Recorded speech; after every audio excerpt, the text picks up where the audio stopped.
Praise the lord.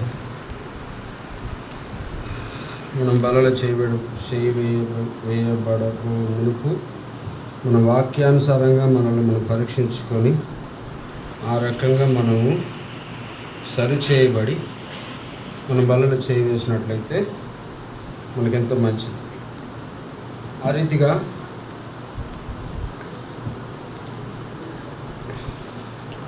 కొరింథీయులకు రాసిన 2వ పత్రిక 9వ అధ్యాయము 8వ వాక్యం మనమందరం కలిసి బిగ్గరగా స్పష్టంగా చదువుకుందాం. కొరింథీయులకు రాసిన 2వ పత్రిక 9వ అధ్యాయము 8వ వాక్యమును మనం అందరం కలిసి చదువుకుందాం. మరియు అన్నిటి యందు ఎల్లప్పుడూ మీలో మీరు సర్వ సమృద్ధి గలవారై ఉత్తమమైన ప్రతి కార్యము చేయుటకు దేవుడు మీ ఎడల సమస్త విధములైన కృపను విస్తరింప చేయగలడు. ఇంకొక మాట చదువుకుందాం. కీర్తనలు 48వ అధ్యాయము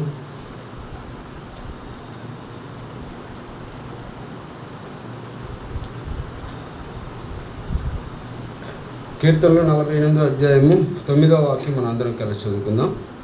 కీర్తనలు 48:9. దేవా, మేము మీ ఆలయమందు నీ కృపను ధ్యానించితిమి. ప్రభు సహాయం నిమిత్తమై ప్రార్థన చేసుకుందాం. ప్రేమగల తండ్రి, దయగలిగిన దేవా, నిత్య నివాసి, నిన్న నేడు నిరంతరం ఎన్నడూ మారని దేవా, మార్పు లేని దేవా, మహోన్నతమైన తండ్రి, మహాగణుడుగా, మహారాజుగా, అత్యున్నత సింహాసనం మీద ఆసీనుడనివి తండ్రి, నేను అయ్యా పైనుంచి ప్రభా నన్ను మమ్మల్ని చూస్తూ తండ్రి మాకు ఇంత మంచి దినమున ప్రభా తండ్రి మీ రక్తమాంసంలో చేయడానికి ప్రభా మీరు అనుగ్రహించిన యొక్క సమయాన్ని బట్టి మీకు ఎంతో వందనాలు.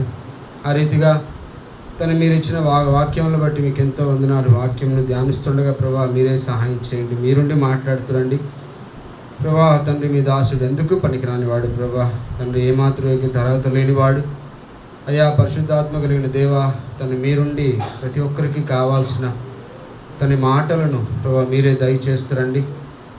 మీరే కరుణించండి.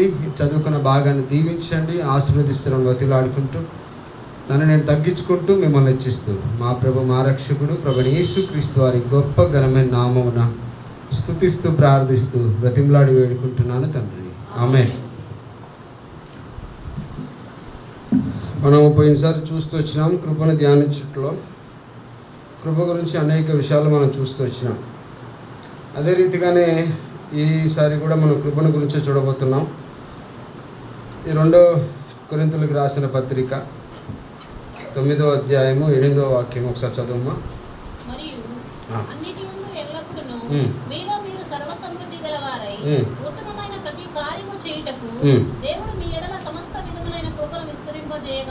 చాలు. దేవుడు కృపను విస్తరింప చేయాలని ఆశపడుతున్నాడు. ఈ కృప మనం ఎలా పొందుకున్నామంటే మనకి ఏమాత్రం కూడా యోగ్యత అర్హత లేదు. అటువంటి విధానంలో దేవుడు మనకు అనుగ్రహించిన కృప, మనకు అర్హతను యోగ్యతను దేవుడు ఇస్తూ వచ్చినాడు. సరే, ఈ యొక్క అర్హతను యోగ్యతను దేవుడు ఇస్తూ వచ్చినాడు. ఈ కృపను మనకు అనుగ్రహించినాడు. ఈ కృప ఏం చేయబడాలి అంటే విస్తరించబడాలి. విస్తరించబడాలి అని అంటే ఇక్కడ కొన్ని మార్గాలు ఉన్నాయి. ఆ మార్గ ప్రకారంగా కొరింథీయులకు పౌలు గారు రాస్తూ ఈ మాట రాస్తాడు. ఏమని రాస్తాడంటే, మరియు అన్నిటి యందు ఎల్లప్పుడూ మీలో మీరు సర్వ సమృద్ధి గలవారై. అంటే మనం ఏమై ఉండాలి అంటే సర్వ సమృద్ధి గలవారంగా మనం ఉండాలి. సర్వ సమృద్ధి అనే దానికి మనకి 2 విషయాలు మనకి జ్ఞాపకం చేయబడుతున్నాయి. మొట్టమొదటిది ఏంటంటే సర్వ సమృద్ధి అంటే బాహ్యంగా సర్వ సమృద్ధి, ఆత్మీయంగా సర్వ సమృద్ధి. బాహ్యంగా సర్వ సమృద్ధి అనేది మనము మన వ్యక్తిగత మన కుటుంబ జీవితాలలో మనకు తెలుసు. దేవుడు మనల్ని ఎలా దీవిస్తున్నాడు, ఎలా ఆశీర్వదిస్తున్నాడు, ఎలా మనకు తోడున్నాడు, ఎలా మనల్ని నడిపిస్తున్నాడు, ఇవన్నీ మనం బాగా గ్రహించుకోగలం. మన జీవితంలో చేసిన అనేక అద్భుతములు, ఆశ్చర్యకార్యములు, మేలులు, ఉపకారాలు ఎన్నో ఉన్నాయి. ఆయన వాత్సల్యమును, ఆయన కృపను, ఆయన దయను, కనికరమును, కటాక్షమును, ఆయన ప్రేమను, ఆయన అనుగ్రహతను, ఇవన్నీ కూడా మనకు అనుగ్రహిస్తూ వచ్చినాడు. కానీ ఆత్మీయంగా కూడా మనం సర్వ సమృద్ధి గల వారమై ఉండాలని దేవుడు ఆశిస్తున్నాడు. అంటే బాహ్యంగా సర్వ సమృద్ధి గల వారమై ఉండుట మనం అనుకుంటాం, మనం ఎక్కువగా మనం ఆలోచన చేసే విధానము కూడా బాహ్యంగా మాత్రమే మనం ఆలోచన చేసే వారంగా ఉంటున్నాం. కానీ దేవుడు అలా ఆశించట్లేదు. అన్నిటిలోనూ, బాహ్యంగా సరే ఆత్మీయంగా సరే, అన్నిటిలోనూ మీరు సర్వ సమృద్ధి గలవారై ఉండాలి. ఎలాగా? బాహ్యంగా మనం ప్రతిదానికి కూడా ఈ లోకానుసారులు వాళ్ళు ఏ విధంగా ఆశపడతారంటే, నేను మంచిగా ఉండాలి, నా పిల్లలు, నా సంతానం బాగా ఉండాలి, మేము మంచి పేరు ప్రఖ్యాతులతో జీవించాలి, మాకు ఎటువంటి కష్టము రాకూడదు, మాకు ఎటువంటి శ్రమలు రాకూడదు, ఎటువంటిది కూడా రాకూడదు అని వాళ్ళు అనేక రకాలుగా బాహ్యంగానే ఆలోచించే విధానంలో కొంతమంది అక్కడ బయట సమాజంలో ఉండేవారు కనపడతారు. కానీ మనము కూడా అటువంటి ఆలోచనలు మనకు కలిగిన వారం అయితే మనము కృపను విస్తరింప చేయలేము. మన ద్వారా దేవుడు మనకు అనుగ్రహించిన కృపను విస్తరింప చేయలేము. అది దేవుడు మనకిస్తున్న మాటలు. మరి ఎలాగ సర్వ సమృద్ధి గలవారి ఉండాలి అని అంటే, బాహ్యమైన విషయము దేవుడు చూసుకుంటాడు. మనకి ఏ క్షణాన ఏ సమయాన మనకి ఏది అవసరమో ఖచ్చితంగా దేవుడు అనుగ్రహిస్తాడు. కారు అవసరమా కారు ఇస్తాడు, స్థలం అవసరమా స్థలం ఇస్తాడు. ఏదైతే మన కరువు ఉన్నదో సమస్తమును కూడా కరువును కూడా ప్రభుని దేవుడు మనకు అనుగ్రహించడానికి సిద్ధంగా ఉన్నాడు. ఆ బాహ్యమైన విషయాలను మనం ప్రభువుకు అప్పచెప్పుకుంటూ ప్రభువుకు మనము ఇచ్చేసినట్లయితే, అందుకే మత్తయి సువార్త 6వ అధ్యాయంలో మనకు చెప్పబడుతున్న మాటగా, మొట్టమొదటిగా దేవుని రాజ్యమును దేవుని నీతిని వెతుకుడి, అప్పుడు అవన్నీ కూడా మీకు అనుగ్రహించబడును అని మాట రాయబడుతున్న మాట. సరే, ఇప్పుడు మనం సర్వ సమృద్ధి గల వారమే ఉండాలి అని అంటే, బాహ్యంగా అనే విషయంను ప్రభువుకి అప్పగిస్తే ఆత్మీయమైన విషయంలోకి మనం రావాలి. ఆత్మీయంగా మనం సర్వ సమృద్ధి గల వారమై ఉండాలి. ఆత్మీయంగా మనం సర్వ సమృద్ధి గల వారమై ఉండాలి అని అంటే మనం నేర్చుకోవాల్సిన ప్రాముఖ్యమైన విషయం ఏంటంటే, మన యొక్క విశ్వాస జీవితాన్ని మనం గుర్తెరగాలి. మనం ఏ రకంగా మనం రక్షించబడ్డాము, ఏ రకంగా మనం నీతిమంతులుగా మనం ఎంచబడ్డాము అనేది మనం ప్రాముఖ్యంగా గుర్తు చేసుకోవాలి. అందుకే అక్కడ గలతీయులకు రాసిన పత్రికలో పౌలు గారు మాట రాస్తాడు. చూడండి, గలతీయులకు రాసిన పత్రిక 2వ అధ్యాయము 16వ వాక్యం. తీసిన వాళ్ళు చదవండమ్మా.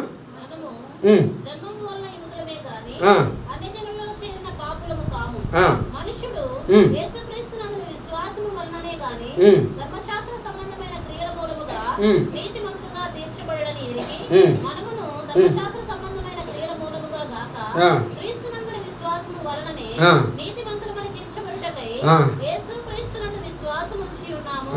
ధర్మశాస్త్ర సంబంధ క్రియల మూలమున ఏ శరీరయు నీతిమంతుడని తీర్చబడడు కదా.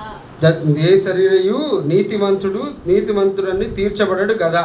అంటే ఇక్కడ మనం జ్ఞాపకం చేసుకోవాల్సిందంటే, మనం ఎలాగ నీతిమంతులుగా చేయబడ్డామనే ప్రక్రియలోకి వస్తే, యేసుక్రీస్తు వారిని విశ్వసించట్లోనే మనం నీతిమంతులుగా తీర్చబడ్డాం.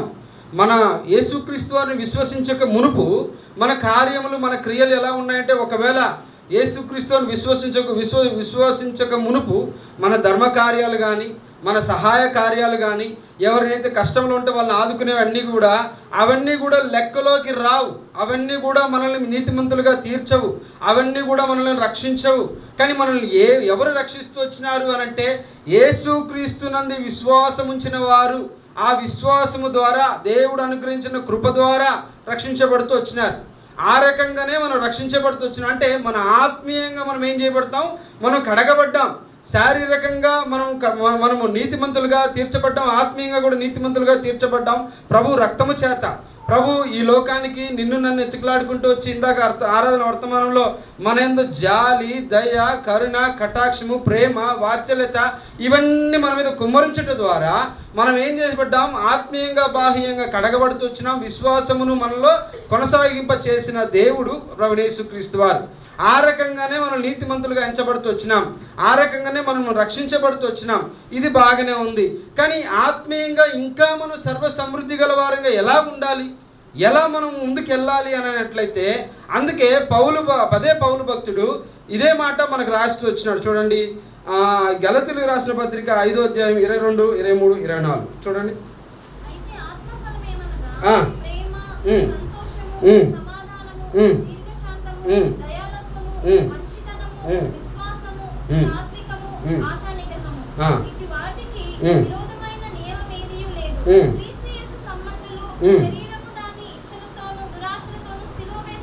చాలు. ఇక్కడ మనము కింద నుంచి వద్దాం. 24 నుంచి వస్తే, ఇటు వాటికి విరోధమైన నియమం లేదు. క్రీస్తు యేసు సంబంధులు శరీరమును దాని ఇచ్చలతోనూ దురాశలతోనూ సిలువ వేసి ఉన్నారు. మన గడిచిన జీవితం, మనం నీతిమంతులుగా ఎన్నుకోబడక మునుపు జీవితము మనం ఏం చేస్తున్నామంటే ప్రభువుతో పాటు సిలువ వేయబడిన జీవితం మనకు కావాలి. ప్రభువుతో పాటు అంటే ప్రభువు మన కొరకు ఆ సిలువలు వేస్తూ వచ్చినాడు, సిలువ వేయబడ్డాడు.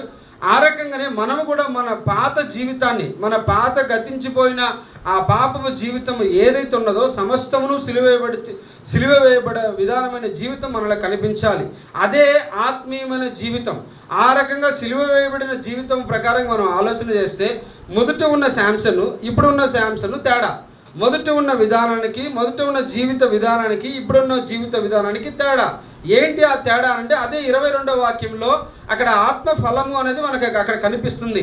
అక్కడ ఈ యొక్క ఆత్మ ఫలములలో ఎవరైతే ఈ యొక్క పరిపూర్ణులై అక్కడ దేవుడిచ్చిన ప్రతి ఒక్క ఆత్మ ఫలములలో ప్రతి దాంట్లోనూ కూడా సర్వసమృద్ధిగా ఉంటారో వాళ్ళు ఆత్మీయంగా సర్వసమృద్ధిలోకి వచ్చినట్టు లెక్క.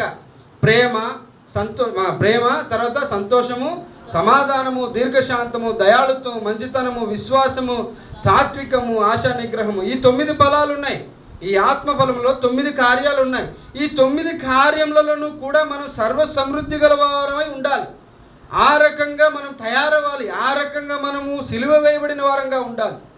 అది ఆ రకంగా మనం ఆత్మీయంగా ఎదగబడిన జీవితం ఈ యొక్క 9 ఫలాలు మనకు కనిపించినట్లయితే మనం సర్వసమృద్ధి గల వారంగా, ఆత్మీయమైన సర్వసమృద్ధి గల వారంగా మనం ఉండగలుగుతాం. ఆ రకంగా సర్వసమృద్ధి గలమైన జీవితం మనలో ఉన్నట్లయితే ఈ ఆత్మఫలములు 9 కూడా, ఆత్మఫలం సంబంధించిన 9 కార్యములు కూడా మనలో ప్రతి క్షణము కూడా, ప్రతిరోజు కూడా, ప్రతి దినము, ప్రతి నెల, ప్రతి దాంట్లోనూ కూడా ఆ యొక్క ఈ ఫలములు అనేది బయటికి కనిపిస్తూనే ఉంటాయి. ప్రేమ, సంతోషము, సమాధానము, ఇవన్నీ 9 ఫలములు ఏమైతే ఉన్నాయో ఇవన్నీ కూడా ఆత్మీయంగా మనము సర్వసమృద్ధిలోకి వచ్చినప్పుడు ఎలాగ ఉంటాము అంటే హృదయానుసారంగా మనం ప్రేమిస్తాం. బాగా గుర్తుపెట్టుకోవాలి ఈ మాట. ఎందుకనంటే మనము ఇక్కడ ప్రాముఖ్యంగా లూకాసు వార్త మాట చూద్దాం రండి. లూకాసు వార్త 10వ అధ్యాయం 27వ వాక్యం తీసుకొని చదవమ్మా.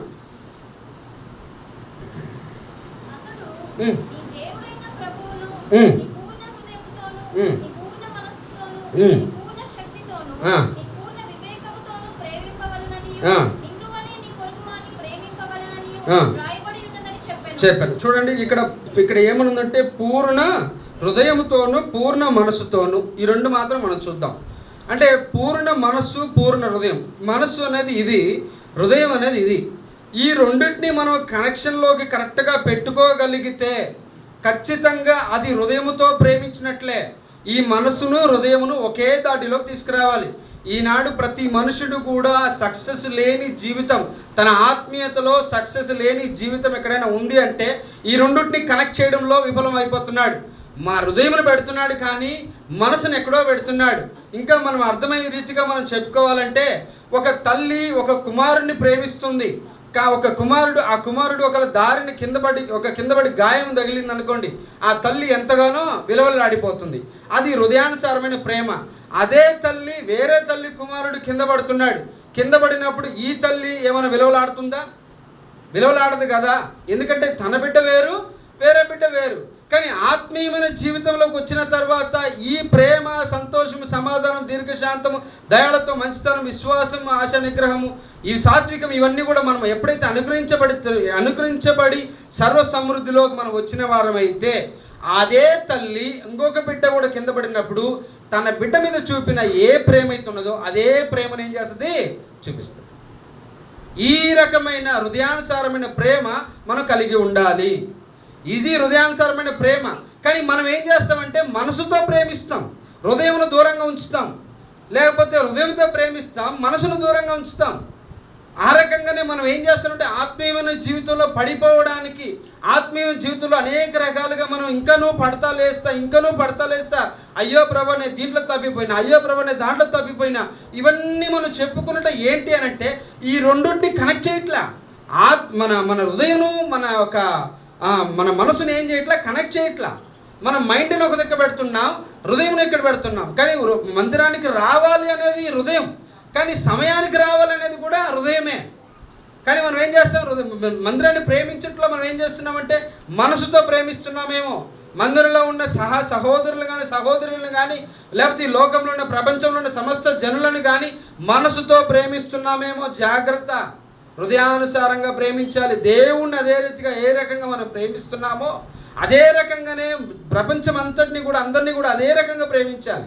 అందుకే లాస్ట్లో ఏమన్నాడంటే నీ దేవుని ఎప్పుడైతే నువ్వు హృదయానుసారంగా మనసుతో నువ్వు ప్రేమిస్తావో, నీ వివేకముతో నీ పూర్ణ బలముతో నువ్వు ప్రేమిస్తావో అప్పుడు నువ్వు దీవించబడతావు, ఆశీర్వదించబడతావు, నువ్వు ఎంతగానో దేవునికి సర్వసమృద్ధిగా నువ్వు కనిపిస్తావు.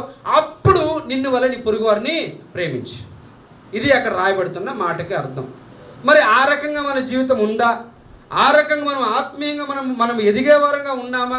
లేకపోతే ప్రభు దగ్గరికి వచ్చేటప్పుడు నాకు ఆ కొరత ఉంది, నాకు ఈ కొరత ఉంది, నాకు అది సరిలేదు, నాకు ఇది సరిలేదు, నాకు అది కావాలి, నాకు ఇది కావాలని మన సమస్తమును కూడా కొరత చెప్పేవారంగా, కొరతను తీసుకొచ్చేవారంగా, నాకు అది నెరవేర్చు ఇది నెరవేర్చు అడిగేవారంగా మనం ఉన్నామా? ఏ రకంగా మనం ఉన్నామనేది మనం ఏం చేయాలి? పరీక్ష చేసుకోవాలి. ఎందుకంటే మన ముందు ఉంచబడినది పరిశుద్ధమైనది, మన ముందు ఉంచబడింది ఎంతో విలువైనది. ఆ విలువ దాంట్లో మనం చేయి వేసేటప్పుడు, ఆ పరిశుద్ధమైన దాంట్లో చేయి వేసేటప్పుడు ప్రభువా నేను ఇలాగా ఉన్నాను, నా జీవితం ఎలాగుందని ప్రభువు ద్వారా మనం ఆలోచన చేసుకొని మనల్ని పరీక్ష చేసుకున్నట్లయితే ఖచ్చితంగా మనము దాంట్లో చేయడానికి అర్హులం. ఈ రకంగా మనం ఎప్పుడైతే ఆ రకమైన ఆ యొక్క ఆత్మీయమైన సర్వ సమృద్ధిలోకి వస్తామో అప్పుడు మన గుణాలు ఎలా ఉన్నాయి చూడండి. ఒక మాట ఇక్కడ అదే మాట మళ్ళీ ఒకసారి చదవండి. 2 కొరింథీయులకు రాసిన పత్రిక 9వ అధ్యాయం 8వ మళ్ళీ ఒకసారి చదువుమా.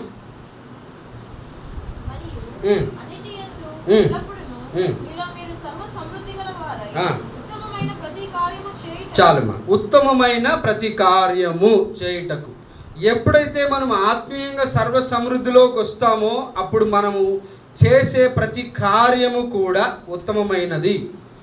ఏదైనా సరే, ఒకవేళ ఒకరికి మంచి నీళ్ళు ఇచ్చినా, లేకపోతే ఒకరు సహాయం చేసినా, లేకపోతే ఏ రకంగా సరే ఈ ప్రపంచంలో ప్రతి ఏ మానవుడికి కూడా మన సువార్త చెప్పినా, లేకపోతే మందిరంలో ఏదైనా పని చేసినా, లేకపోతే ఏం చేసినా సరే దేవుని దృష్టిలో అది ఏమవుతుందంటే ఉత్తమముగా తీర్చబడుతుంది. కానీ ఈ ఉత్తమంగా తీర్చబడుతున్న ప్రతి కార్యము ఏం చేస్తుంటే అప్పుడు ఏం చేస్తుంటే ఆ కార్యముకు ఏం జరుగుతుందంటే అక్కడ ఆ కార్యం వలన దేవుని సువార్త అక్కడ ఏమవుతుందంటే విస్తరించబడుతుంది. దేవుని సువార్త విస్తరించబడుతుంది. ఈ దేవుని గురించిన ఒక గొప్ప జ్ఞానము అందరికీ తెలియజేయబడుతుంది. మనలో ప్రేమ మనల్ని ఏలుతున్నట్లయితే దేవుని ప్రేమ, దేవుని పూర్ణ ఆత్మతో, పూర్ణ హృదయముతో, లేకపోతే పూర్ణ మనసుతో, దేవుని పూర్ణ వివేకంతో, పూర్ణ శక్తితో, పూర్ణ బలముతో దేవుని ప్రేమించే వారంగా మనం ఉండేటప్పుడు అదే ప్రేమ ఏమవుతుందంటే ఇక్కడ ఏమవుతుందంటే ఈ ప్రపంచంలోకి వచ్చినప్పుడు బాహ్యంగా అవంతా కూడా తెలియపరచబడుతుంది, మనలో ఉంచి బయటికి వెళ్తుంది. మనలో ఉంచి బయటికి వెళ్ళేటప్పుడు ఏమవుతుందంటే ఆ దేవుడి నామమునకు ఘనత కలుగుతుంది. అదే మత్తయి సువార్తలో రాస్తాడు. మత్తయి సువార్త 5వ అధ్యాయం రాస్తాడు చూడండి, 5:16 అనుకుంటా. చూడండి ఒకసారి.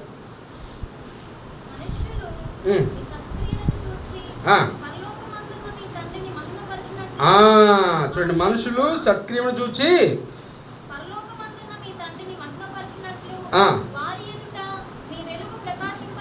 చూడండి ఎంత మంచి మాట కదా. ఎప్పుడైతే మనం ఆత్మీయంగా సర్వ సమృద్ధిలోకి మనము జీవించగలుగుతామో అప్పుడు మన సత్క్రియలను బట్టి ప్రతి మనుషుడు కూడా ఏం చేస్తున్నాడు? తండ్రిని మహిమపరుస్తాడు. అప్పుడు మనలో ఉన్న ఆ యొక్క గొప్ప వెలుగు బయటికి వెళ్తుంది, విస్తరించబడుతుంది. మనలో ఉన్న కృప విస్తరించబడుతుంది. మనము పొందుకున్న ఆ కృపకు మనం న్యాయం చేయగలుగుతాం. మనము పొందుకున్న ఆ కృపను మనం వ్యర్థపరచుకోకుండా మనం ఉంటాం. ఇదే కదా పోయినసారి మనం చూసింది, కృపను వ్యర్థపరుచుకునే వారంగా మనం ఉన్నామని. ఈ రకమైన మన విధానంలోకి అంటే బాహ్యమైన జీవితము, ఆత్మీయమైన జీవితం. బాహ్యమైన జీవితం ప్రభుకి అప్పచెప్పేసి ఆత్మీయమైన జీవితంలో మనం ఎప్పుడైతే మన కాన్సన్ట్రేషన్ పెడతామో మన యొక్క ప్రతిదాన్ని కూడా నా ఆత్మీయ జీవితం ఎలాగుంది, ఈ యొక్క 9 ఆత్మఫలముగా ఉన్న ఆ 9 గుణలక్షణాలు నాలో ఏ రకంగా ఉన్నాయి? నాలో 3 ఉన్నాయి, మిగతా 4 లేవు. లేకపోతే 4 ఉన్నాయి, మిగతా 5 లేవు. ఇట్లా మనం మనం సరి చేసుకొని మన దీంట్లో నేను ఏ రకంగా ముందుకెళ్ళాలి. ప్రేమ ఉంటుంది, సంతోషం ఉంటుంది, కానీ సమాధానంగా మనం ఉన్నామా, దీర్ఘశాంతంలో మనం ఉన్నామా, దయాళుత్వంలో మనం ఉన్నామా, మంచితనంలో మనం ఉన్నామా, ఇవన్నీ కూడా మనం పరీక్ష చేసుకున్నట్లయితే ఖచ్చితంగా మనం ఏమవుతాం, ఆత్మీయంగా మనం సర్వసమృద్ధిలోకి మనం వస్తాం. ఆత్మీయమైన సర్వసమృద్ధిలోకి మనం వచ్చేటప్పుడు అక్కడ చేసే ప్రతి సత్కార్యమును బట్టి దేవుని యొక్క నామం ఏం చేయబడుతుంది, ఘనపరచబడుతుంది. ఇందుకే కదా నిన్ను నన్ను ఎన్నుకున్నది దేవుడు. ఇందుకే కదా నీ కొరకై నా కొరకై ఆయన ప్రాణమును త్యాగంగా పణంగా పెట్టింది. ఇందుకే కదా, దీని కొరకే కదా నిన్ను నన్ను పిలుచుకున్నది, దీని కొరకే కదా నిన్ను నన్ను ఏర్పాటు చేసుకున్నది.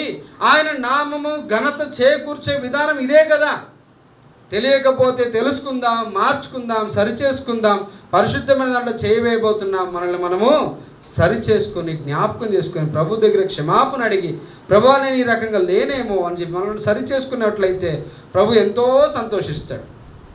ఆ రకంగా ఈ యొక్క సత్క్రియలను బట్టి ప్రభు నామము ఏమవుతుంది, అక్కడ ఘనపరచబడుతుంది. ఈ ప్రభు నామము అక్కడ హెచ్చించబడుతుంది.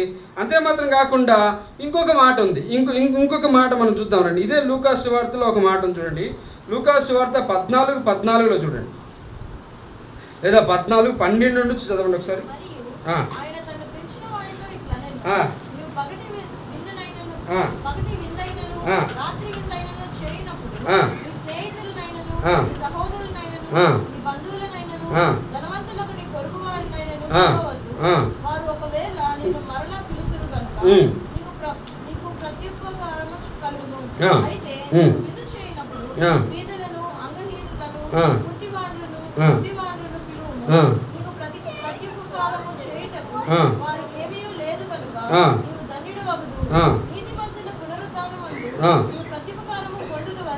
చూడండి, నీతిమంతులు పునరుద్ధానముందు ప్రతి ఉపకారము మీరు పొందుతారు. ఎట్లా? మనము చేసే సత్క్రియలు, మనము చేసే మంచి కార్యములు, మనము చేసే ఏ రకమైన సహాయమైనా సరే ఎలా చేయాలంటే, ఈ మనిషికి నేను సహాయం చేస్తే మరలా ఆ మనిషి నాకు సాయం చేస్తాడు అనే కాన్సెప్ట్తో దయచేసి సాయం చేయొద్దు. ఆ రకంగా మనం ఏ రకమైన సత్క్రియములు కూడా సత్కార్యములను కూడా చేయకూడదు. ఇక్కడ విందు గురించి రాయబడింది కానీ మనం చూసుకున్న ప్రాముఖ్యమైన కంటెంట్ అక్కడ ప్రతి ఉపకారం మీద మనం దాన్ని మాత్రం మనం జ్ఞాపకం చేసుకుందాం. అంటే ప్రతి ఉపకారము మనకి ఏదైతే, ఇప్పుడు ఒక శాంసన్ ఒక మనిషికి 10 రూపాయలు ఇచ్చి సాయం చేశాడు. ఇప్పుడు నేను 10 రూపాయలు ఇచ్చేటప్పుడు నా దేవుని ఏ రకంగా నేను ప్రేమిస్తున్నానో ఆ దేవుని ప్రేమను ఆ 10 రూపాయలతో ఇచ్చేటప్పుడు నేను ఆ ప్రేమ అట్లనే అక్కడ పాస్ అవ్వాలి. అలా కాకుండా ఈ 10 రూపాయలు నేను ఇస్తున్నాను, మరలా వీడు నాకు ఇస్తాడు, మరలా నేను కష్టంలో ఉన్నప్పుడు నాకు సాయం చేస్తాడు, ఈ కాన్సెప్ట్ని పెట్టి మనం అట్లాగా కానీ మనం కానీ ఒకవేళ చేస్తే, ఒకవేళ అతను కూడా మరలా 10 రూపాయలు మనకి ఇచ్చేస్తాడు, మనకేమవుతుంది, అక్కడ ప్రతి ఉపకారం జరిగిపోతుంది. కానీ పునరుద్ధానమందు ప్రతి ఉపకారం ఎలా జరుగుతుంది? అక్కడ ఆ రకమైన సత్కార్యము మనం చేయాలి. ఆ రకమైన సత్కార్యం వలనే గొప్ప గొప్ప మిషనరీలు ఈ ప్రపంచంలో అనేక రకాలుగా మిషనరీలు చేసిన కార్యం, మదర్ తెరెసా గారు చేసిన కార్యము ప్రతి ఉపకారం లేనిది. అదేవిధంగా అక్కడ గ్రహం స్టెయిన్స్ గారు ఈ మన ఒడిశా ప్రాంతంకి వచ్చి ఆ కుష్ఠరోగులకు చేసిన సత్కార్యము మరలా ఆ ప్రతి ఉపకార్యము చేయలేనిది. మన భక్ష్యంకులు చేసిన సత్కార్యము మరలా ప్రతి ఉపకారము చేయలేనిది. ఈనాడు డేవిడ్ లివింగ్స్టన్ కానీ విలియం కేరీ కానీ వీళ్ళందరూ చేసిన ప్రతి ఉపకార్యము ప్రతి సత్కార్యము దేవుని ప్రేమించి ఆ రకంగానే నిన్ను వాళ్ళని పొరుగు వారిని ప్రేమించినారు కాబట్టే ఆ సత్కార్యములకు ప్రతి ఉపకారం వాళ్ళకి మరలా ఇక్కడ దొరకలా. ఎక్కడ దొరికింది? పునరుద్ధానమందు నీతిమంతుడికి ప్రతి ఉపకారము దొరికింది. మనం ఆ రకమైన ఆలోచనలోకి రావాలి, ఆ రకమైన విధానంలోకి రావాలి. అప్పుడే మనం చేసే ప్రతి ఉపకారముకు కూడా ప్రతిఫలం ఉంటుంది. ఎక్కడ? నీతిమంతుడు పునరుద్ధానమందు ప్రతి ఉపకారము పొందుతాడు. ఈ రకమైన సత్కార్యంలోకి మనం రావాలి. కానీ బాహ్యమైన కార్యములను బట్టి, బాహ్యమైన విధానాలను బట్టి మనం సత్కార్యములు చేసుకోవచ్చు, కాదనట్లు అది మంచిదే. కానీ ఆలోచన ఎలాగుండాలంటే, నా దేవుణ్ణి నేను ఏ రకంగా ప్రేమిస్తున్నాను, ఈ 9 గుణలక్షణాలు నాలో ఉన్నాయి. ఈ రకమైన ఆత్మీయమైన సర్వసమృద్ధిలోకి మనం వచ్చినప్పుడు, ఈ సర్వసమృద్ధిలో నుంచి మనం చేసే సత్కార్యము, మంచి కార్యము దేవుని ద్వారా ప్రతి మనిషి కూడా చేరేటప్పుడు ఆ మనిషి ద్వారా నుంచి నీకు మరలా ప్రతి ఉపకారం దొరికిందో ఈ లోకములో నీకు సత్కార్యమును చేయనట్టే. కానీ ఆ మనం చేసే మనిషి ద్వారా మరలా సత్కార్యం దొరికిందంటే కొన్నిసార్లు మనకున్న కష్టాలను బట్టి, మనకున్న బాధలను బట్టి, మనకున్న శ్రమలను బట్టి మనకు దేవుడు ప్రతి మనిషి ద్వారా సహాయం చేస్తాడు. అది నేను అనట్లేదు, అది కామన్. బట్ వాల్యూ మనం చేసే ప్రతిదానికి కూడా మన ఆలోచన విధానం, మన మాట, మన చూపు, మన ప్రవర్తన, ప్రతి దాంట్లో నుంచి కూడా ఈ 9 గుణలక్షణాలను కలిగి మనం చేసే ఒక ప్రతి కార్యము కూడా అక్కడ ఏమవుతుందంటే ప్రతి ఉపకారము పొందనిదిగా. అంటే మీకు ఇంకా ఎగ్జాంపుల్, నేను మీకు ఒక జరిగిన సంఘటన నేను మీకు చెప్తాను. ఇది దయచేసి బాగా అర్థం చేసుకోండి. నేను ఎవరిని ఏలెత్తి చూపేయట్లేదు, నేను ఎవరి గురించి చెప్పండి, నా జీవితంలో జరిగింది చెప్తున్నాను. ఒక ఫ్యామిలీకి నేను డ్రైవర్గా వెళ్తూ వచ్చిన. ఈ మధ్య కాలంలోనే 5 రోజులు వాళ్ళకి డ్రైవర్గా వెళ్తూ వచ్చిన. వాళ్ళ కుమారుడు పాపం ఎన్నో సంవత్సరాల నుంచి పిల్లలు లేరేమో, లేకపోతే వీళ్ళు లేట్ మ్యారేజెస్ ఏమో తెలియదు, కానీ ఒక కుమారుడు 5 ఏళ్ల బాలుడు వాళ్ళకి పుట్టి వచ్చినాడు. ఆ బాలుడికి ఏంటంటే సరైన అవగాహన, అంటే బ్రెయిన్ సరిగా లేదు, మాటలు రావు, కొంచెం అంగవైకల్యంగా పుట్టి వచ్చినాడు ఆ బాబుని బట్టి వాళ్ళు ఎంతో చింతిస్తున్నారు. ఈ గుళ్ళకి గోపురాలకు తిరుగుతున్నారు. కాబట్టి నన్ను డ్రైవర్గా రమ్మన్నారు. నాకు ఎట్టో లింక్ దొరికింది, నా నెంబర్ వాళ్ళకే దొరికింది. వాళ్ళు నాకు ఫోన్ చేసి, బాబు నాకు వాళ్ళందరికీ పోవాలా, డ్రైవర్గా వస్తావంటే వస్తాను మేడం అని చెప్పాను, మాట్లాడాను, అంతా వెళ్ళాను. కానీ ఆ బాబుని చూసిన నాకు బాధ వేసిన తర్వాత మరలా దేవుడు ఈ వాక్యం జ్ఞాపకం చేస్తూ వచ్చినాడు. ప్రతి ఉపకారము అనే మాట అక్కడ జ్ఞాపకం చేస్తూ వచ్చిన తర్వాత నేను వాళ్ళ తల్లిదండ్రులతో ఈ మాటే అన్నాను, అక్క మీరెంతో ధన్యులు, ఈ బిడ్డ దేవుడు మీకు కావాలనే, దేవుడు మిమ్మల్ని ప్రేమించి ఈ బిడ్డను మీకు ఇస్తూ వచ్చినాడు. ఎందుకు అనంటే ఇప్పుడు నార్మల్గా ఇప్పుడు నా పిల్లలు ఉన్నారు, నార్మల్గా నా పిల్లలు అంతా బాగున్నారు, ఏ కొరత లేదు, ఏమీ లేదు, అంతా బాగానే ఉన్నారు. ఇప్పుడు నేనేం ఆలోచన చేస్తాను, నా కష్టకాలంలో, నా ఒక వృద్ధాప్యంలో నా కొడుకు నాకు తోడుగా ఉంటాడు, నా కూతురు నాకు తోడుగా ఉంటుందని నేను ఆలోచన చేస్తా. ఆ రకమైన నేను ఎక్స్పెక్టేషన్స్ నాలో ఉంటాయి. కానీ ఈ పిల్లడి విషయం చూసారా, మీరు ఈ పిల్లడికి చేసే ప్రతి సేవ కౌంటబుల్ యొక్క ఈ కౌంట్కి ఆ పిల్లడి ద్వారా నుంచి మీకు ఏ ఒక ప్రతి ఉపకారం రాదు కదా. సో మీరు ఎంతో ధన్యులక్క అని అన్నాను. అప్పుడు ఎందుకు అంటున్నావు శాంసన్ ఈ మాట అనంటే, ఇది వివరంగా చెప్తాడు, చూడక్క ఇలా ఉంది, ఇలా రాయబడి ఉంది, ఇలాంటి ఒక ఆలోచన, ఇంత దేవుడు మిమ్మల్ని ఎంతో ప్రేమించి మీకు ఇచ్చినాడు. బిడ్డంటే ఆమె కళ్ళలో నీళ్ళు పెట్టుకున్నాడు. ఈ బిడ్డను మేము ఎక్కడికి తీసుకెళ్ళలేకపోతున్నాం, మా బంధువులలో కొంచెం ఇబ్బందికరంగా ఉంది అంటే, పర్వాలేదక్క, ఈ బిడ్డ మంచి బిడ్డ, దేవుడు మీరు ఈ బిడ్డకి చేసే ప్రతి సేవ ఖచ్చితంగా మీకు కౌంటబులే. అది మీకు ఆ కౌంటబుల్కి అంటే మనకి మత్తయి సువార్తలో ఇదే మాట రాయబడుతున్న మాట ఏంటంటే, మనుషుడు మాట్లాడే ప్రతి మాటకి ఏముందంట, లెక్క ఉందంట. అట్లనే మనుషుడు చేసే ప్రతి సత్కార్యమునికి కూడా లెక్క ఉంది. ఆ లెక్క ప్రకారంగా దేవుడు ఏం చేస్తాడు, వాళ్ళకి కావాల్సిన ప్రతిఫలాన్ని దేవుడు ఇస్తాడు. కానీ వాళ్ళు చేయాల్సిన పాయింట్ ఏంటంటే, ప్రభువుని ఎరిగిన వారైతే ఆ బిడ్డను ఇంకా అత్యధికమైన ప్రేమను వాళ్ళు ఆ బిడ్డకి చూపించగలరు. కానీ అది నాకు కొంచెం బాధ వేసింది. కానీ దేవుడు ఇంకొక రోజు మరలా నాకు సహాయము, సువార్త చెప్పడానికి దేవుడు నాకు అనుగ్రహించిన సహాయం అందరూ అనుగ్రహించిన కాక నేను మరలా ఖచ్చితంగా వాళ్ళు సువార్త చెప్తాను. కానీ అట్లా ఇక్కడ అంగవైకల్యంగా పుట్టిన ప్రతి బిడ్డకి కూడా మనం చేసే సేవ ఏదైతే ఉన్నదో, మన ప్రభుని విశ్వసించిన తర్వాత ప్రభు ప్రేమలో ఆ బిడ్డను మనం పెంచిన వారం అయితే ఆ బిడ్డకు చేసే సేవ మనకంతా కూడా కౌంటబులే. ఎందుకంటే ఆ బిడ్డకు చేసే ప్రతి కార్యమును బట్టి, సత్కార్యం బట్టి మనకేమొస్తుంది, ఆ బిడ్డ ద్వారా మన ప్రతి ఉపకారం మనకు రాదు. కానీ మనకు ఎక్కడుంది, ప్రతి ఉపకారం దేవుని దగ్గర ఉంది. ఎంత ధన్యులమో కదా, ఎంత ఆశీర్వదింపబడిన వారమో కదా.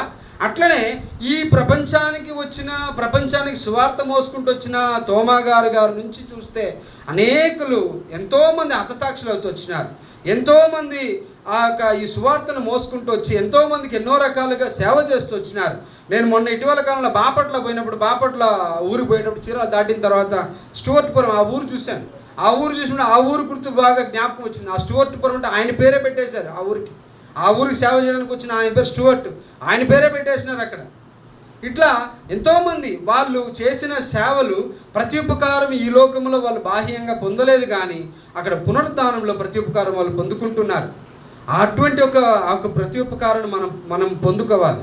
ఆ రకమైన ఒక సత్క్రియలు, ఆ రకమైన ఒక మంచి క్రియలు, ఆ రకమైన ఒక మంచి కార్యము, ఇవన్నీ చేయటం ద్వారా ఈ కృప ఏమవుతుంది, విస్తరించబడుతుంది. అప్పుడు దేవుని నామము ఘనపరచబడుతుంది. అప్పుడు దేవుడు ఎంతగానో సంతోషిస్తాడు, దేవుడు ఎంతగానో ఆనందిస్తాడు. ఆయన సంతోషము, ఆయన ఆనందము మరలా మనకే అనుగ్రహిస్తాడు. ఎందుకంటే మన హృదయ వాంఛనలు ఆయనకు తెలుసు కాబట్టి, మనం ఏదైతే మనం లోపల అనుకుంటాం, అయ్యో ఇది నాకు లేదే కానీ ప్రభు నాకు ఇస్తాడు అని ఏదో మనసు ఏదో కొరతను బట్టి ఎప్పుడో ఒకసారి ఆలోచన కలిగి మనం అనుకుంటుంటాం, అవన్నీ కూడా నెరవేరుస్తాడు. ఎందుకంటే మన దేవుని రాజ్యాన్ని మనం ముందెత్తుకులాడినాం, దేవుని నీతిని మనం ముందెత్తుకులాడినాం కాబట్టి ప్రతి కార్యము కూడా మనం అనుకున్నది ఏదైతే మన మనసులో అనుకుంటామో అవన్నీ కూడా దేవుడు నెరవేర్చడానికి సిద్ధంగా ఉన్నాడు. ఈ రకంగా మనం అభివృద్ధిలోకి రావాలి, ఈ రకంగా మనం ఆశీర్వాదంలోకి రావాలి, ఈ రకంగా మనం సర్వ సమృద్ధి గల వారంగా మనం జీవించాలి. ఇదే ఆ కృపను పొందుకున్న మనము ఆ కృపకు న్యాయం చేయగలుగుతున్నాం.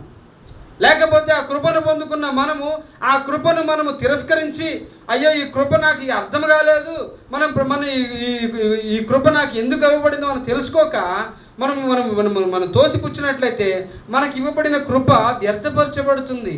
మనకి ఇవ్వబడిన కృప ఏమవుతుందంటే అక్కడ ఆ కృపకు బలము లేకుండా మనమే చేస్తున్నాం. కానీ మనము ఆత్మీయంగా మనము స్థిరము కలిగి ఎప్పుడైతే జీవించగలుగుతామో, ఈ 9 లక్షణాలను మనం కలిగి ఎప్పుడైతే మన సర్వ సమృద్ధిలోకి వస్తామో అప్పుడు మన ద్వారా కలిగే ఆ యొక్క సత్కార్యమును బట్టి కృప విస్తరించబడుతుంది. అప్పుడు ఆ కృప విస్తరించి చూడండి, ఎక్కడో అక్కడ ఇజ్రాయెల్ దేశంలో ప్రభు అక్కడ అంటే ఎందుకు ఇజ్రాయెల్ దేశంలో ఆ యొక్క బెత్లెహేమును చూస్ చేసుకున్నాడంటే, ప్రపంచమంతటికి కూడా సెంట్రైన ప్లేస్ బెత్లెహేం. అందుకే అక్కడ పుట్టినాడు దేవుడు. అక్కడ స్టార్ట్ అయ్యి మనందరికీ కూడా సువార్త మనకు అక్కడ వాళ్ళందరూ కూడా ఈ రకమైన అపోస్తులైన పౌలు కానీ, యేసుప్రభు శిష్యులు కానీ, అక్కడ యేసుప్రభు శిష్యుల ద్వారా అనేక మంది రక్షించబడిన ప్రతి ఒక్కరు కానీ అనేక మందులుగా అక్కడ ఎబ్రీ పత్రికలో ఒక మాట చూద్దాం రండి. ఎబ్రీ పత్రిక 11వ అధ్యాయము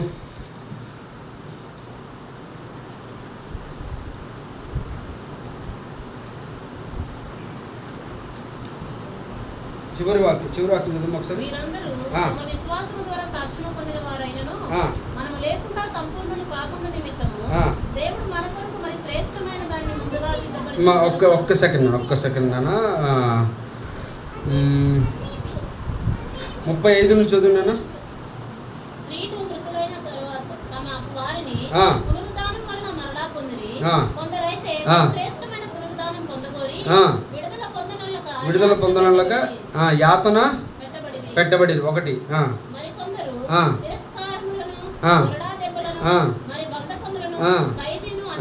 అనుభవించింది.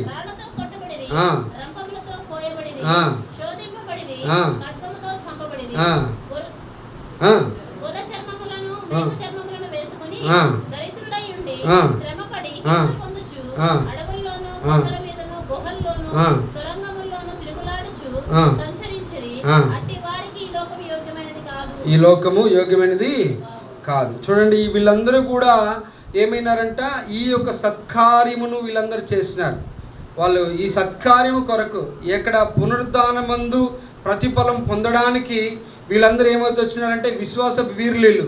ఈ విశ్వాస వీరులు ఏమైనారు, కొంతమంది చంపబడ్డారు, కొంతమంది రంపములతో కోయబడ్డారు, కొంతమంది అనేక రకాలుగా రాళ్లతో కొట్టబడ్డారు, అనేక రకాలుగా యాతన పొందినారు. మరికొందరైతే కొరడా దెబ్బలు, మరి బంధకములను, ఖైదును అనుభవించినారు. వీళ్ళందరూ కూడా విశ్వాస వీరులు.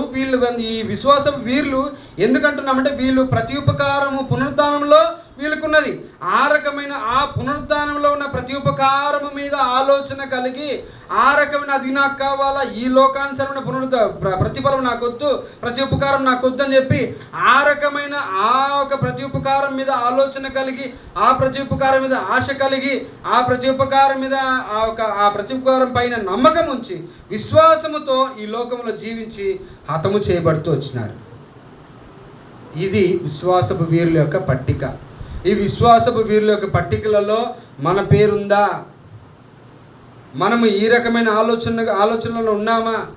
మనం ఇంకనూ పడిపోయి ప్రభా నేను దాంట్లో తప్పిపోయినా, నేను దీంట్లో తప్పిపోయినా, ప్రభా నేను చూపులో తప్పిపోయినా, మాటల్లో తప్పిపోయినా, ఆలోచనలో తప్పిపోయినా, దీంట్లో తప్పిపోయినా, దాంట్లో తప్పిపోయినా, ఇదే మాట ఇంకా ఎంతకాలం?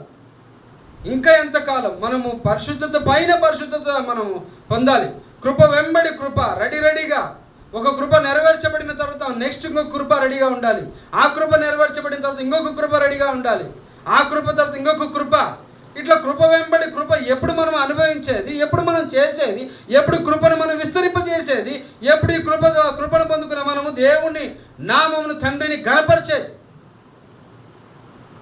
జ్ఞాపకం చేసుకుందాం, ఆలోచిద్దాం, మనల్ని మనము సరిచేసుకుందాం. ఇంకా చాలు, పడిపోయిన స్థితి ఇంకా చాలు. దేవుడే త్వరగా రాబోతున్నాడే. ఇంకా సమయం మిక్కిలి లేదు. ఎక్కడ సమయం అనేదానికి స్పెల్లింగే లేదు. దేవుడు రాబోతున్నాడు. ఇంకా మనం సరి చేసుకోకపోతే, ఇంకా మనం సరిదిద్దుకోకపోతే, ఇంకా మనము ప్రతి విషయంలో పడిపోయి క్షమించు, అయ్యో మనం చేసిన పాపముల కన్నా కానీ క్షమించు అని అడిగే మాటలు ఎక్కువగా ఉన్నాయేమో. జాగ్రత్త. చాలు, మనము ఈ సర్వ సమృద్ధిలోకి వస్తాం. ఈ సర్వ సమృద్ధి ఎంతో దీవెనకరమైనది, ఆశీర్వాదకరమైనది. ఎంతగానో అక్కడ నీతిమంతుని పునరుద్ధానమందు ప్రతి ఉపకారము మన కొరకై సిద్ధం కలిగి ఉంది. అందుకే అక్కడ తలాంతుల గురించిన మాటల్లో మాట్లాడేటప్పుడు అక్కడ 5 తలాంతులు ఇచ్చినవాడు 10 చేస్తూ వచ్చినాడు, తర్వాత 4 ఇచ్చినవాడు 8 చేస్తూ వచ్చినాడు, 2 ఇచ్చినవాడు 4 చేస్తూ వచ్చినాడు, 1 ఇచ్చినవాడు పూడ్చిపెడుతూ వచ్చినాడు. అక్కడ వాళ్ళందరూ 2ని 4 చేసిన తర్వాత వాడి గురించి ఇవ్వబడిన మాట అక్కడ చూద్దాం రండి. అది ఆ రెఫరెన్స్ మర్చిపోయాను, ఒకసారి చూడండి నాన్న. రెఫరెన్స్ గుర్తు చేయండి కొద్దిగా నాకు.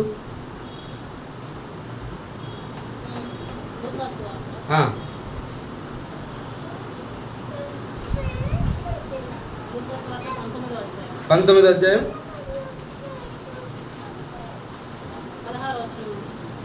16 వచనం చదువుమ్మా.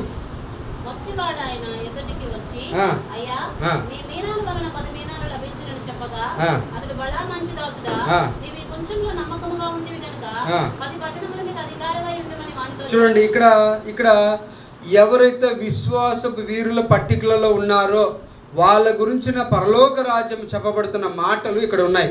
ఏంటంటే, అతడు బలా మంచి దాసుడా, నీవు ఈ కొంచెంలో నమ్మకంగా ఉంటివి కనుక 10 పట్టణముల మీద అధికారివై ఉండమని వానితో చెప్పాను. ఇదే రకంగా మనము పరలోక రాజ్యం వెళ్ళేటప్పుడు, బలా మంచి దాసుడా రా, నీకు ఇవ్వబడిన విశ్వాసంలో నువ్వు ఎంతగానో నమ్మకంగా ఈ విశ్వాస జీవితాన్ని, ఈ యొక్క సర్వ సమృద్ధిలోని జీవితాన్ని, నీకు ఇవ్వబడిన కృపను నువ్వు కరెక్ట్గా నెరవేర్చి విస్తరింపజేసినావు. బలా మంచిదాసుడా రా అని అక్కడ స్టెఫనును ఏ రీతిగా యేసుక్రీస్తు వారు పైకి లేచి ఆహ్వానిస్తూ వచ్చినాడో, నిన్ను నన్ను గురించి అటువంటి ఒక సాక్ష్యము పైన కనిపించాలి. ఆ యొక్క ప్రభువు యేసుక్రీస్తు వారు కూడా నీ పట్ల నా పట్ల లేచి నిలబడి మనల్ని ఆహ్వానించే విధానంగా మనం మారాలి. ఇదే దేవుడు మనకి ఇవ్వబడిన కృప. ఎటువంటి ఒక ఆశ్చర్యకరమైన కృప కదా ఇది. ఎంతో ధన్యతతో కూడిన కృప కదా ఇది. ఈ కృపను ఇంకనూ మనము విసర్జించినట్టు వారమైతే, ఈ కృపను ఇంకనూ మనము నిష్ప్రయోజకరంగా మనం మార్చుకున్న వారం అయితే, మనకన్నా ఆశీర్వాదం లేక, ధన్యత లేక మన జీవితం ఏమైపోతుందంటే భ్రష్టత్వంలోకి వెళ్ళిపోతుంది. వద్దు, ఇంకా మనం మానుకుందాం, మనం సరి చేసుకుందాం, ఆ రీతిగా మనం సరి చేయబడదాం. అదే రకంగానే మత్తయి సువార్త 26:10 ఒక మాటను చూడండి.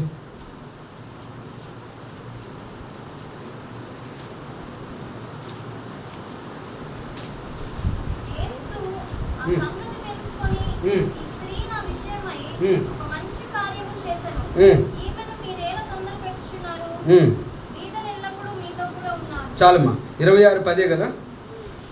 యేసు ఈ సంగతి తెలుసుకుని, ఈ స్త్రీ నా విషయమై యొక్క మంచి కార్యము చేశాను, ఈమెను మీరు ఎలా తొందరపెట్టుచున్నారు. ఇక్కడ సత్కార్యం చేసే ప్రాముఖ్యమైన విషయంలో ఇంకొక విధానం ఏంటంటే, మనము దేవునికి చేసే కార్యము దేవుడు ఇష్టపడతాడు, బాగానే ఉంది. కానీ బయట ప్రజలకి ఎలా కనిపిస్తుంది అంటే, అది ఎలాగుందంటే సత్కార్యము వేరే విధంగా వాళ్ళు తీసుకుంటారు, వేరే విధంగా వాళ్ళు ఆలోచన చేస్తారు. ఎగ్జాంపుల్గా మీకు చెప్పబడింది మాట ఏంటంటే, ఈనాడు సువార్తను ఎదిరిస్తున్న ప్రతి ఒక్కరు కూడా చేసే పని ఇదే అనమాట. మనం సువార్త చేసేది దేవునికి చేసే మంచి పనే, కానీ బయట వాళ్ళకి ఎలాగుంది, మనం తొందర పెట్టేదిగా ఉంది. వాళ్ళు మనల్ని ఏం చేస్తున్నారు? తొందర పెడుతున్నారు, మనల్ని ఇబ్బంది పెడుతున్నారు, మనల్ని కష్టం పెడుతున్నారు. మనం చేసే ఈ సత్కార్యం వాళ్ళకి వేరే విధంగా కనపడుతుంది. అయినను పర్వాలేదు, కానీ మన సత్కార్యము దేవుని విధానంలోకి, దేవుని కౌంట్లోకి వెళ్ళిందా లేదా, దేవుని దగ్గర కరెక్ట్గా ఉందా లేదా, ఈ సర్వసమృద్ధిలోకి మనం ఉండేటప్పుడు చేసే ప్రతి కార్యము కూడా దేవుడికి అంగీకరించబడుతుంది, దేవుడు అంగీకరిస్తాడు. ఆ రకంగానే మనం చేసే సత్కార్యం బట్టి బయట వారు ఏ విధంగా ఏ రకంగా అనుకున్నా మనకు అనవసరం. మన దేవుని మనం సంతోషపెట్టే వారంగా, దేవుడు మనకి ఇవ్వబడిన కృపను మనము సార్థకము చేసుకునే విధంగా, మనం ముందుకు సాగిపోయే విధంగా మన సత్కార్యములు ఉండాలి. కానీ బయట వారు అంటారు, అదే ఇది కరెక్ట్ అయిన పని కాదు, ఇది ఇలా కాదు, ఇది నువ్వు చేసేది తప్పు, 100 రకాలుగా అంటారు. మందిర విషయంలో అంటారు, కుటుంబ విషయంలో అంటారు, వ్యక్తిగతంగా అంటారు. నో ప్రాబ్లం, అవి పట్టించుకోవద్దు. దేవుడికి సమాధానం వెళ్ళిందా, దేవుడు సంతోషపడ్డా, దేవుని చిత్తము నెరవేర్చబడిందా, దేవుడి ఆలోచన ప్రకారం మన జీవితం ఉందా, ఎస్, ముందుకెళ్ళిపోవడమే. ఇది మనం జ్ఞాపకం చేసుకోవాలి. ఇది మన వ్యక్తిగతంగా, కుటుంబంగా, సంఘముగా మనకు కావాల్సిన ప్రాముఖ్యమైన సత్కార్యం ఇది. ఆ స్త్రీ చేసిన పని ఏంటంటే, ఆ అత్తరును తీసుకొచ్చి యేసుక్రీస్తు వారి తల మీద పోసి అక్కడ ఎంతగానో ఆయనని ఆరాధిస్తుంది. ఆ కార్యము బయట ఉన్న వాళ్ళకి, అయ్యో ఈమె పాపాత్మురాలు, వాళ్ళు చూసింది పాపాత్మురాలు అనే విధానం చూసారే కానీ అక్కడ అత్తరు ఎంత విలువైన అత్తరును తీసుకొచ్చి పోసింది అనే విధానం చూడాల. మనము కూడా సువార్త చేసేటప్పుడు ఈ సువార్త ఎంతో విలువైన అత్తరుతో కూడినది. అది మనం జ్ఞాపకం చేసుకోవాలి. బయట వాళ్ళు కొట్టడానికి వస్తారు, తిట్టడానికి వస్తారు, అనేక రకాల శ్రమలు పెట్టడానికి వస్తారు. నో ప్రాబ్లం, భయపడాల్సిన అవసరమే లేదు. ముందుకు సాగిపోవాలా, సువార్త తెలియపరచాలా. ఈ 9 లక్షణాలు కలిగిన మన జీవితము ఆ రకంగా ముందుకెళ్ళినట్లయితే దేవుడు ఎంతగానో సంతోషిస్తాడు. ఇది ఒక రకమైన సత్కార్యం. ఈ రకమైన తండ్రిని గణపరిచే విధమైన సత్కార్యం ఇదే. తండ్రిని మహిమపరిచే విధానం సత్కార్యం ఇదే. ఈ సత్కార్యములలో మనము ఏ రకమైన సత్కార్యములు మనం చేస్తున్నాం, మన జీవితంలో ఎంత సత్కార్యములు కనిపిస్తున్నాయి, మన సత్కార్యాలను బట్టి ప్రతి ఉపకారం ఇక్కడే దొరుకుతుందా, లేకపోతే పరలోకమందు అక్కడ చేర్చబడుతుందా, అక్కడ స్టోర్ చేయబడుతుందా, మనం జ్ఞాపకం చేసుకోవాలా. ఆ రకంగా మనం జ్ఞాపకం చేసుకొని సరిచేయబడి సరిదిద్దుకొని మనం ముందుకెళ్ళగలిగితే దేవుడు ఎంతగానో సంతోషిస్తాడు. మన ముందు ఉండేది ఏ రకంగా అయితే ఎంతో పరిశుద్ధమైనది మన ముందుంది కాబట్టి ఆ రకమైన పరిశుద్ధతతో కూడిన ఆ ఒక మాటలు, పరిశుద్ధతతో కూడిన ఒక రొట్టె ద్రాక్షరసం మన ముందుంది కాబట్టి దాని ప్రకారంగా మనం ముందుకు చేయడానికి సాగిపోదాం. ఎబ్రీ పత్రిక 13:21 మాట చూసుకొని మనము ముందుకు వెళ్ళిపోదాం. మన టైం అయినట్టుంది.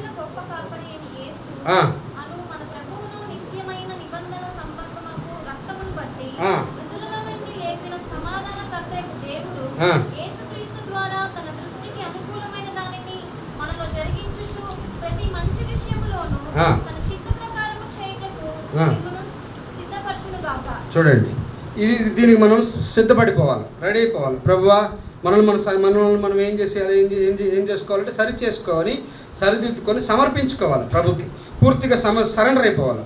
ప్రభువా, నేను ఇంకా ప్రతి సత్కార్యము నాలోంచి మీరు చేయండి. నేను రెడీ అయిపోయి ఉన్నాను, నేను సరిదిద్దబడ్డాను, నన్ను నేను చెక్ చేసుకున్నాను, నేను మీకు పరిశుద్ధ దాంట్లో చేయవేస్తున్నాను.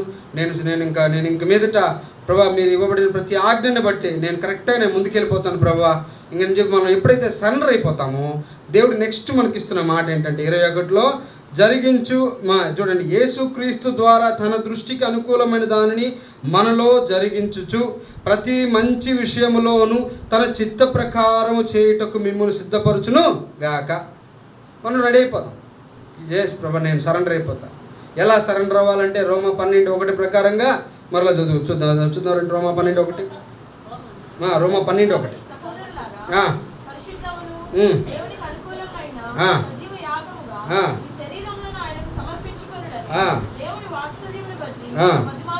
బతిమాలు కొనుచున్నాను, ఈ సేవ మీకు యుక్తమని. మనం ఈ రకంగా మనం ఎప్పుడైతే మనం సమర్పించుకుంటామో మన శరీరంలో మన ఆత్మను అంతా కూడా మనం సరి చేసుకొని ఈ సర్వ సమృద్ధిలోకి వచ్చి మనం సరెండర్ అయిపోతాము.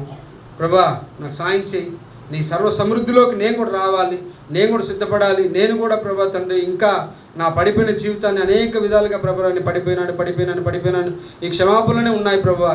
కాదు, నేను ఈ గడిచిన వారం నుంచి వచ్చే వారం దాకా ఎక్కడా కూడా ప్రభా మీ దగ్గర క్షమాపణ అడగకుండా ఉండే జీవితాన్ని నాకు అనుగ్రహించి ప్రభా అని చెప్పి మనం ఎప్పుడైతే మనం ఆ తీర్మానంలోకి మనం ఎప్పుడైతే వస్తామో, ఆ రకమైన తీర్మానంలోకి మనం వచ్చినప్పుడు ఓకే మన క్షమాపణ అడుగుతాం కాదనట్లా, కానీ 10 చేసే విధానంలో ఏమవుతాయి, 5 తగ్గుతాయేమో, లేకపోతే 5 చేసే దాంట్లో 3 తగ్గిపోయి 2 వస్తాయేమో.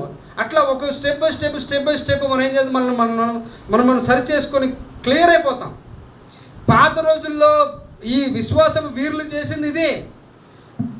నాకు ఒక సహోదరి ఒక అక్క ఉంది, నాకు చెన్నైలో ఒక అక్క ఉంది. ఆ అక్క చెప్పిన మాట నేను అక్కని అదే అడిగింది, అక్క నేను ప్రతిసారి పడిపోతున్నా, నేను కరెక్ట్గా లేను, ఏదో ఒక దాంట్లో నేను ఒక రోజుకి ఒక్కసారైనా క్షమాపణ అడుగుతున్నాను అక్క, నేను సరిగ్గా లేను, దీనికి నేను ఏం చేయాలక్క అని అడిగితే, ఒరే పిచ్చోడా, మనం బలహీనులమే, కానీ ఎప్పుడైతే ఈ బలహీనతను మనం బయటికి జయించాలని ప్రయాసపడతాం చూసావా, ఆ ప్రయాసలలో నువ్వేమవుతావు అంటే పరిశుద్ధపరచబడతావు, దినదినము నువ్వేమవుతావు, అభివృద్ధిలోకి వస్తావు. ఇదే ఆనాటి యొక్క దేవుని శిష్యులు కూడా వాళ్ళు కూడా చేసిన క్రమం ఇదేరా. వాళ్ళు ప్రయాసపడ్డారు, ప్రతిదినము వాళ్ళు సరిచేసుకున్నారు, ప్రతిదినము సరిచేయబడ్డారు, ప్రతిదినము దేవుని ఎదుట నేను అది చేయాలి ప్రయాసపడ్డారు. ఆ ప్రయాస ఫలితమే వాళ్ళ యొక్క విశ్వాసము స్థిరంగా నిలబడింది. ఆ విశ్వాస వీరులలో ఆ పట్టికలలో వాళ్ళు చేరగలిగారు. ఆ రకంగానే వాళ్ళు ఈరోజు ఆ యొక్క పునరుద్ధానంలో నీతిమంతులకు ఉన్న ప్రతి ఉపకారము వాళ్ళకి అక్కడ దయచేయబడిందిరా. ఆ రకంగానే నాకు ఆ సమాధానం ఇస్తూ వచ్చింది.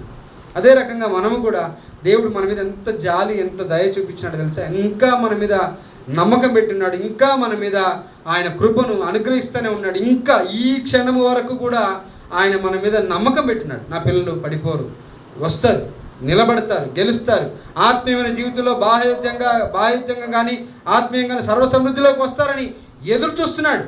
చూద్దాం, ఆ మాట చూసుకుని మనం వెళ్ళిపోదాం. ఎబ్రీ 11 లాస్ట్ వాక్యం చదమ్మా. వీరందరూ విశ్వాసము ద్వారా ఆయనను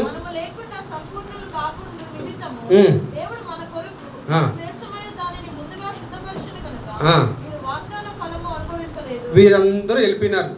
ఎక్కడికి? అక్కడ పారడైస్కి, పరదేశంలోకి వెళ్ళిపోయినారు. వీరందరూ ఇంకా పరలోక రాజ్యానికి పోలే. ఎందుకు పరలోక రాజ్యం పోలేదంటే ఇక్కడ రాయబడిన మాట, దేవుడు మన కొరకు మరి శ్రేష్ఠ, దానికి ముందుగా ఏముంది, మనము లేకుండా సంపూర్ణులు కాకుండా నిమిత్తము. చూడండి, మనము కూడా ఆడికి పోవాలంట. మనము లేకుండా వాళ్ళు ఇంకా సంపూర్ణతకు రాలేదు, ఇంకా వాళ్ళు పారడైస్లోనే ఉన్నారు. మనం వెళ్ళిపోయి ఆ సంపూర్ణత ఏం చేయాలా? కంప్లీట్ చేయాలి. దేవుడు ఇంకనూ మన మీద దయ చూపిస్తున్నాడు, ఇంకనూ కరుణ చూపిస్తున్నాడు, ఇంకనూ కృపనిస్తున్నాడు, ఇంకనూ తన చేయి చాచి పిలుస్తున్నాడు. రండి రండి, సిద్ధపడండి, పరిశుద్ధమైన దాంట్లో మీరు చేయవేయబోతున్నారు. మీరు జ్ఞాపకం చేసుకొని నన్ను మీరు జ్ఞాపకం చేసుకొని, అదే 11:28 మొదటి కొరింథీ రాసిన పత్రిక 11:28 అదే మాట చూద్దాం రండి. కాబట్టి ప్రతి మనుషుడు తను తాను అందరూ కలిసి ఒక మాట చదువుకుందామా? చూద్దామండి. కాబట్టి ప్రతి మనుషుడు తన తాను పరీక్షించుకునవలను, అలాగూ చేసి ఆ రొట్టెను తిని ఆ పాత్రను త్రాగవలను. చూడండి, మనల్ని పరీక్ష చేసుకుందాం, మనం సరి చేసుకుందాం. మనల్ని ఎదుటి వారిని దయచేసి పరీక్ష చేయాల్సిన అవసరం మనకు లేదు, అది ఆయన చూసుకుంటాడు. మనల్ని మనం పరీక్ష చేసుకొని మనము ఆ రకంగా పరిశుద్ధతలోకి, ఆ యొక్క పరిశుద్ధమైన ఆ యొక్క బలలో చేయవేసేటప్పుడు మనము దేవుని గణపరుస్తున్నామని మనం జ్ఞాపకం చేసుకొని, ఆ రకంగా పరిశుద్ధత ద్వారా మనం దాన్ని చేయవేసేటప్పుడు దేవుని మనం ఏం చేస్తాం? గణపరిచిన వారం అవుతాం. ఈ రకంగా మనం ముందుకు సాగిపోదాం. ఈ 2 మాటలు దేవుడు దీవించి ఆశించును గాక.